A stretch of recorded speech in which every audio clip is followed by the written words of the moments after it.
امیدوارم که حالتون خوب باشه. طی چند روز گذشته یک کمپین اعتراضی با عنوان نه در فضای مجازی رسانه‌های فارسی وایرال شده و مشخصه که این کمپین هدفمند و هوشمند هستش و باید بررسی کنیم که با نزدیک شدن به سالگرد مهسا امینی و انقلاب 1401 این کمپین ها به چه صورتی و با چه هدفی دوباره شکل گرفته.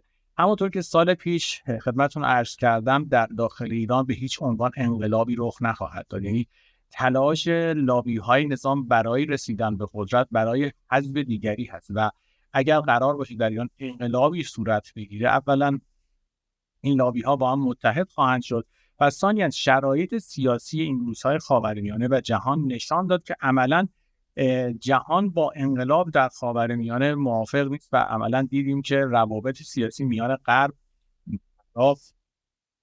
و آمریکا رو به بحث گسترش رفت و صحبت از توافق موقت با آمریکا، توافق با عربستان که به هر صورت با موفقیت انجام شد، روابط ایران با مصر و عملاً به سمت تنی‌صدایی رفتیم و دیدیم که شهردار سوپر انقلابی و یکی از تروریست های نظام جمهوری اسلامی به بروکسل دعوت میشه و در کنفرانس شهردارها از ایشون استقبال میشه با هزینه دولت بلژیک. این نمونه ای هستش که بدانید غرب هیچ مشکلی با جمهوری اسلامی نداره، چون جمهوری اسلامی به هر صورت با کمک غرب در سال 57 ارزاندام کرد و با اهدافی که براش ترسیم کرده بودن به عنوان فرزند خوانده غرب محسوب میشه. برای همین اینکه صدای ما به گوش جهانیان برسه یک خزعبل و یک توهمی بیش نیستش که اکثر کسایی که سواد سیاسی ندارن و اصولا طی چند سال گذشته به واسطه رسانه‌ها و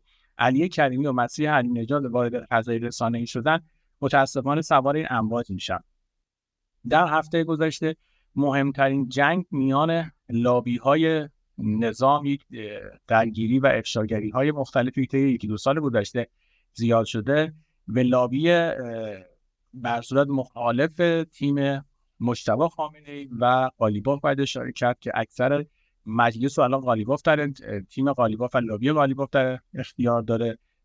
دیدیم که با یکی از عدالت‌خواهان که به صورت عدالت‌خواهان نوچه‌های تیم مصباح یزدی و احمدی نژاد هستن و از حامیان به صورت نوچه‌های نتانیاهو و حزب لیکود در داخل ایران هستند و نه اینکه مستقیم به هر صورت اهداف اونها رو به واسطه‌های مختلف در ایران پیاده می‌کنن. سناریوی اوقافگیت افشا شد و بعد از اون هم ارزشی رو تلاش کردم با سناریوی خانه چند میلیاردی روحانی که عملا یک دروغ بیش نبود، فسادی که از بانک پاسارگاد بیرون دست کرده بود رو پوشش بدم. برای این منظور حتی تلاش کردن یک سناریوی دروغین در مورد خواهر علی کریمی بگن. حالا من کاری ندارم واقعی هست یا نه، ولی خب به هر صورت نشون میده که مال قبل از انقلاب 1401 بود و نظام میدانسته چه زمانی از این حربه استفاده کنه که بتونه فضای رسانه‌ای کشور رو به سمت خودش جلب کنه. به هر صورت این بازی هایی هستش که نشان از جنگ این لابی ها هست. همونطور که اگر برنامه ها رو طی 3-4 سال گذشته دنبال کرده باشیم، جنگ کلاسیکه. به هر صورت یک گروه تلاش میکنن با ایجاد فضای مساعد مردم رو سوق بدن به سمت پای صندوق های رای و با روی کار آوردن جماعتی معتدل‌تر بتوانند فرایند تغییر ماهیت جمهوری اسلامی رو و رفتن به صورت آینده پسا خامنه‌ای به صورت روند آرام و قانونی هدایت کنند.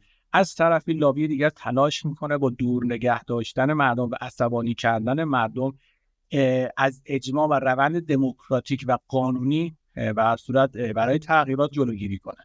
این سر دراز داره و نمونه بارزش انتخابات 98 مجلس بود و دیدیم که با ساقط کردن هواپیمای اوکراینی بعد از حمله به عین الاسد باعث شدن که نیروهای وارد مجلس بشن که عملاً باعث شدن وضعیت مملکت بدتر و بدتر بشه. دقیقاً خرداد 99 که مجلس انقلابی رأس کار آمد، قیمت دلار 17,000 تومان بود، قیمت 1 کیلو 12,000 تومان و پراید 60 میلیون. طی 3-4 سال می‌دیدیم که این مدیریت ارزشی و انقلابی با روی کار آمدن دولت انقلابی باعث شدش که بدنه جامعه جمهوری اسلامی بیشتر و بیشتر فاصله بگیره و این حماقتی هستش که لابی یهودی روش به صورت سرمایه گذاری کرده که جمهوری اسلامی از داخل متلاشی بشه و بتوانن با نیروهایی که در سپاه پاسداران دارن و بتوان به حال نیروهای نظامی بتونن برای پس از خامنه‌ای کشور رو کنترل کنن. از طرفی لابی دیگه تلاش میکنه همونطور که گفتم با روی کار آوردن برشاد چند مهره معتدل‌تر بتواند مردم رو اعتمادشون که اندکی کسب کنه و بتواند روند رو به صورت نرمال و قانونی به جلو هدایت کنه. به هر صورت از الان تلاش شده که دوباره برای انتخابات 1402 مجلس داستان سرایی بشه و مردم شرکت نکنن. همین الان هم فکر نمی‌کنم بیشتر از 30% کمتر، یعنی بیشتر از 30% مردم در انتخابات شرکت کنن و این یک پارادوکسی است که در جامعه است. واقعا نمیشه به مردم چی گفت. شرکت نکردنتون دیدیم که چه اتفاقی رخ داد و با روی کار آمدن پخمگان ماهیت اینا روشن شد و دیدیم فقط تورم و گرونیش و مصیبت‌هاش نصیب من و شما شد. با شرکت کردنش هم خیلی میان سوال کنن مگه چه فرقی میکنه. به هر صورت شما باید واقعیت‌های سیاسی امروز ایران رو درک بکنید. هیچ اتفاقی قرار نیستش ناگهانی رخ بده، یعنی باید واقعیت‌ها رو درک کنیم و بر اساس واقعیت‌ها هدف گذاری کنیم و ببینیم اولویت‌های جامعه چیست. و از روزی که ترامپ رأس کار اومد باعث شد که میدانی باز شه برای این ارزش‌ها و خروج از برجام باعث شدش که لومپنیسم و پخمگیسم به اتکا به تخریب دولت روحانی و اصلاح طلب به روی کار بیان و این روزگار سیاه رو برای من و شما رقم بزنن. هیچ دستی از خارج قرار نیست یک نفر رو بیاره که وضعیت مملکت ما رو بهتر کنه. تا شعور و سواد سیاسی جامعه رشد نکنه، تا یا مردم یاد بگیرن با کمپین هایی مثل نه موج سواری نکنن و ازشون استفاده نکنن، هیچ وقت اتفاقی نمیفته. برای همین ما همیشه در طول تاریخ هم همین بوده، باید بین بد و بدتر یکی رو انتخاب کنیم و ببینیم چه راهکاری میتونه ما رو حداقل از ضررهایی که در حال حاضر باهاش به صورت گریبان گیریم به صورت دورتر کنه. به صورت این یک نمونه‌ای بود از واقعیتی که این هفته داره رخ میده و فایلی که معاون سیاسی وزیر کشور به صورت بیرون اومد و گفتش که احتمالاً در محرم و صفر و شهریور دوباره اعتراض داریم یا اگر نشه دومه، نشان دهنده این هستش که اون لابی که به هر صورت وزیر کشور سر در آخر مصباح یزدی دارد، یعنی جزو تیم یهودیان افراطی جمهوری اسلامی هستش و معاون سیاسیش کیه؟ معاون سیاسیش همان کسی هستش قرار انتخابات رو به هر صورت برگزار کنه و مدیریت کنه.